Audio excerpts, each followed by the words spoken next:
Hello friends, last part में हमने देखा था कि ल्यूशियन के जाने के बाद शावे बहुत रोती है, पर वो किसी तरह अपने आंसू संभालती है और ल्यूशियन को सब एक्सप्लेन करना चाहती है कि वो उसे यूज नहीं कर रही थी, बल्कि वो सच में उससे बहुत प्यार करती है। और अचानक से लिफ्ट खराब हो जाती है, लाइट्स फ्लिकर करने लगते हैं और वो फिर शावे को हम एक हॉस्पिटल में पाते हैं, जहां हमें पता चलता है कि शावे अभी जिस दुनिया में थी वो सब बस एक सपना था और होश आते ही वो अपने सामने किसी को देखती है जिसे वो ल्यूशियन समझकर हग कर लेती है और वो एक्चुअल में ली होता है। और ल्यूशियन उसे ली को हग करते हुए देख लेता है तो वो वहां से चला जाता है। फिर उसकी मॉम भी वहां आ जाती है और शावे उससे पूछती है कि लास्ट टाइम मैं लिफ्ट में थी और फिर अचानक मैं यहाँ कैसे आ गई। तो ली उसे बताता है कि लास्ट टाइम टेम्पल में सिर पे चोट लगने की वजह से वो 1 महीने के लिए कोमा में चली गई थी। फिर तब उसे रियलाइज होता है कि वो सब कुछ एक सपना था, एक्चुअल में तो वो 1 महीने के लिए इस बेड पे लेटी थी। उसकी मॉम उसे बताती है कि तुम अक्सर अपने बॉस की कंप्लेन मेरे से किया करती थी, पर मेरे ख्याल से वो बहुत ही अच्छा है। उसने तुम्हारे डैड की दी हुई रिंग जो टूट गई थी उसे भी बनवा दिया है। फिर शावे अपने मॉम से पूछती है कि वो कहाँ है, तो उसकी मॉम कहती है कि वो तो चला गया। तो शावे फौरन से उसके पीछे भागती है उसे ढूंढने, और तब तक तो वो जा चुका। अब यहाँ डॉक्टर शावे को बताते हैं कि कोमा में ड्रीम्स और इल्यूशंस बहुत ही नॉर्मल बात है और वो उसे अपना ख्याल रखने को कहते हैं और रेगुलर चेकअप करवाने को कहते हैं। और यहाँ शीन उसके लिए उसके कॉलेज टाइम का फेवरेट स्वीट्स लेके आई थी और उसी टाइम चुआन भी आ जाता है उसके लिए डिनर लेके, और चुआन उसे वो खाने से मना करता है कि अभी उसे डिनर करना है। और शीन और चुआन आपस में झगड़ा करने लगते हैं। शावे के सपने में तो वो दोनों एक दूसरे को काफी पसंद करते थे, पर रियलिटी में वो दोनों एक दूसरे को बिल्कुल नहीं पसंद करते और हमेशा झगड़ा करते रहते हैं। और अब यहाँ ल्यूशियन और ली मॉरिस केस पे एक दूसरे से बहस करते हैं और उसे रिकॉर्ड भी करते हैं। और शावे पे जो इल्जाम लगा था एविडेंस लीक करने का, अब वो सॉल्व हो गया है, जो कि ल्यूशियन ने किया। ली ल्यूशियन को सेटलमेंट डॉक्यूमेंट साइन करने को कहता है कि ये केस काफी कॉम्प्लिकेटेड है और तुम इस केस को जीत नहीं सकते और एईएस रूम इस केस को हार नहीं सकते, इसीलिए चुपचाप से सेटलमेंट डॉक्यूमेंट पे साइन कर दो।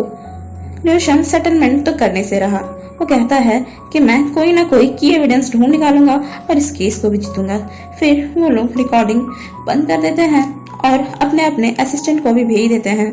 और फिर ली एज अ बॉयफ्रेंड ल्यूशियन को थैंक्स बोलता है कि कोमा के टाइम में उसने शावे का काफी अच्छी तरह ख्याल रखा। तो ल्यूशियन कहता है कि एज अ बॉस ये मेरी रिस्पॉन्सिबिलिटी है कि मैं अपने असिस्टेंट का अच्छी तरह ख्याल रखूं।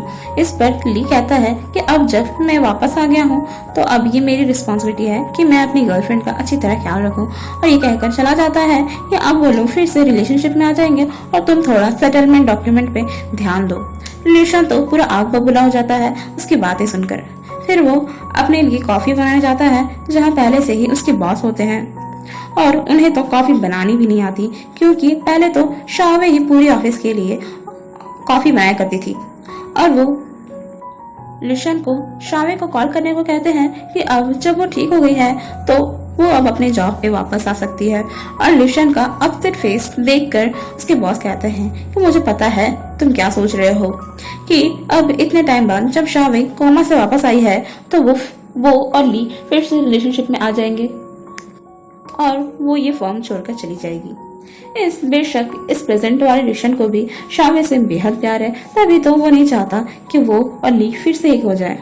अब यहाँ शावे डॉक्टर से पूछती है कि जब वो कोमा में थी तब उसने एक सपना देखा जिसमें से पहले उसने कुछ एक्सपीरियंस किया था और कुछ नहीं। तो डॉक्टर कहते हैं कि जब तुम सब कोमा में थी तब जो भी तुम्हारे फ्रेंड्स और फैमिली ने तुम्हें बताया तुमने वही सब सपने में देखा।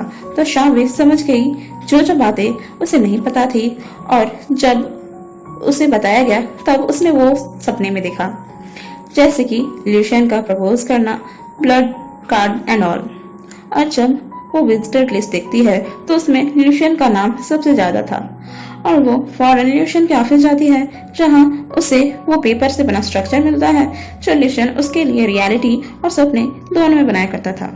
और फिर वो विश बोतल देखती है और उसके अंदर का ब्रेसलेट जब वो देखती है तब वो बिल्कुल ब्लैंक होता है और तभी ल्यूशियन भी वहां आ जाता है और वो उसे कहती है कि जब मैं कोमा में थी तब मैंने एक सपना देखा जो मैंने पहले एक्सपीरियंस नहीं किया था और जब मैंने विजिटर लिस्ट देखा तब मैंने पाया कि वो तुम ही थे कि जिसने मुझे डेली विजिट किया है। तो ल्यूशियन कहता है कि मैं उस टाइम पे ओवर टाइम नहीं करता था, इसीलिए मैं तुम्हारे बेड के साइड में बैठकर केस के आर्टिकल्स पढ़ा करता था बस। शावे उसे पास्ट की बहुत सारी बातें बताती है जो ल्यूशियन ने उसके लिए किया था, पर अब ल्यूशियन इन सब चीजों पे बिल्कुल ही डिनाई कर देता है। वो उससे पूछता है कि तुमने सपने में क्या देखा, तो उसे कहती है कि मैं सपने में एक बहुत ही ब्यूटीफुल रिलेशनशिप में थी, पर जब मैं जागी तब पता चला कि वो सब नकली था। और तभी उसे ली का कॉल आ जाता है, तो ल्यूशियन उसे घर जाकर रेस्ट करने को कहता है। शावे के जाने के बाद ही ल्यूशियन वो अपना विश लिस्ट निकालता है जिसमें उसने सब कुछ शावे के बारे में ही लिखा था और अब वो उसे एक लॉकर में रख देता है क्योंकि वो शावे के लिए अपने फीलिंग्स को अभी एक्सप्रेस नहीं करना चाहता, क्योंकि उसे लगता है कि वो ली के पास वापस चली जाएगी। अब यहाँ ली शावे से कुछ बात कहता है कि उसे कुछ बात करना है और शावे भी उससे कुछ बात करना चाहती थी। तो वो लोग उसी रेस्टोरेंट में जाते हैं जहाँ कॉलेज के टाइम पे ली पार्ट टाइम जॉब किया करता था। यहाँ ली शावे को उसके पास वापस आने को कहता है और एक रिंग देकर प्रपोज करता है और वो उसे माफी मांगता है जो उसने पहले किया था। शावे उसे उसका बॉक्स दे देती है जो कि ली ने उसे दिया था जब कॉलेज के टाइम पे उसने उसे प्रपोज किया था। वो उसे कहती है कि तुमने इस बॉक्स को तो पूरा भर दिया है, पर अब हमारे दिल अब अलग हो गए हैं, उनके डायरेक्शन अलग अलग है और वो अब उसके साथ रिलेशनशिप में नहीं आना चाहती।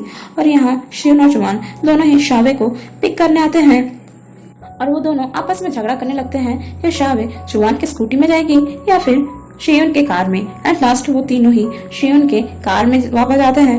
यहाँ शावे थोड़ी अपसेट दिखती है कि काश वो अपने ड्रीम से जागती ही नहीं, तो सियन उसे अपसेट नहीं रहने को कहती है और उसका मूड चेयर अप करने के लिए कुछ अच्छा खाने का सोचती है और जुआन और शियन दोनों मिलके स्नेक राइस नूडल खाने का डिसाइड करते हैं। और शियन कहती है कि मैं एक अच्छे से शॉप जानती हूँ जहाँ के स्नेक राइस नूडल बहुत फेमस है। और जुआन में कहता है कि ये तो मेरा फेवरेट शॉप है और वो वही शॉप होता है जहाँ जुआन और शियन अक्सर जाया करते थे स्नेक राइस नूडल खाने शावे के सपने में। और ये जानकर शावे सोचती है कि जो मेरे सपने में हुआ वो रियलिटी में भी हो सकता है और अगर वो थोड़ा सा ट्राई करे तो रियलिटी में भी ल्यूशियन उसके प्यार में गिर सकता है। और ये सोचकर वो खुश हो जाती है और वो उन लोगों को स्नेक राइस नूडल का ट्रीट देती है। अब यहाँ ली अकेले बैठकर शावे ने जो उसके गिफ्ट्स रिटर्न किए थे वो देखता है और दुखी होता है कि सारी उसी की गलती है। अगर वो पहले ही शावे को चेरिश करता तो अभी वो उसके पास होती। अब यहाँ शावे अपने डैड की फोटो देखकर उन्हें मिस करती है और तभी उसकी मॉम आ जाती है उसके लिए टर्टल सूप लेके। वो अपने मॉम को बताती है कि मैं जब कोमा में थी तब सपने में मैंने अपने कॉलेज के लाइफ को फिर से जिया और मैं एक बार फिर से डैड को देख पाई। सपने में उन्होंने मेरे लिए नेशनल बार एग्जाम पास करने पर मेरे लिए एक गिफ्ट प्रिपेयर किया था। तो उसकी मॉम कहती है तुम्हारे डैड ने ऐसा सपने में किया था। यहाँ हमें पता चलता है कि रियलिटी में भी उसके डैड ने उसके लिए ये गिफ्ट प्रिपेयर किया था जो कि उन्होंने जाते वक्त उसकी मॉम को बता रखा था। अब यहाँ शावे अपने बॉस से रिक्वेस्ट करती है कि उसे फिर से मॉरिस के केस में इन्वॉल्व किया जाए। ल्यूशियन ऐसा नहीं चाहता, इसीलिए वो अपने बॉस को कहती है कि वो उसे मनाए, वो उसे इस केस में इंक्लूड कर ले। और ल्यूशियन ऐसा इसलिए नहीं चाहता है ताकि वो उसे प्रोटेक्ट कर सके, क्योंकि उसके एक्सीडेंट के बाद जब वो कोमा में थी तब मॉरिस का एविडेंस जो लीक होने का इल्जाम शावे पे लगा था, मॉरिस कंपनी उसे कंपनसेशन और उसके रिजिग्नेशन मांगते हैं और इन सब की भरपाई अकेले ल्यूशियन ने की थी। फिर उसके बॉस कहते हैं कि अगर वो इस केस में फिर से आना चाहती है तो उसे नेशनल बार एग्जाम पास करना होगा और लॉयर का लाइसेंस लेना होगा, जिसके लिए वो तुरंत मान जाती है और फौरन ल्यूशियन के पास जाती है एविडेंस कलेक्ट करने के लिए। और यही खत्म होती है मेरी पार्ट 18 की एक्सप्लेनेशन। आगे की स्टोरी देखने के लिए प्लीज स्टे कनेक्टेड, और अगर आपको वीडियो अच्छी लगी हो तो प्लीज लाइक एंड सब्सक्राइब कर दे। Thanks for watching.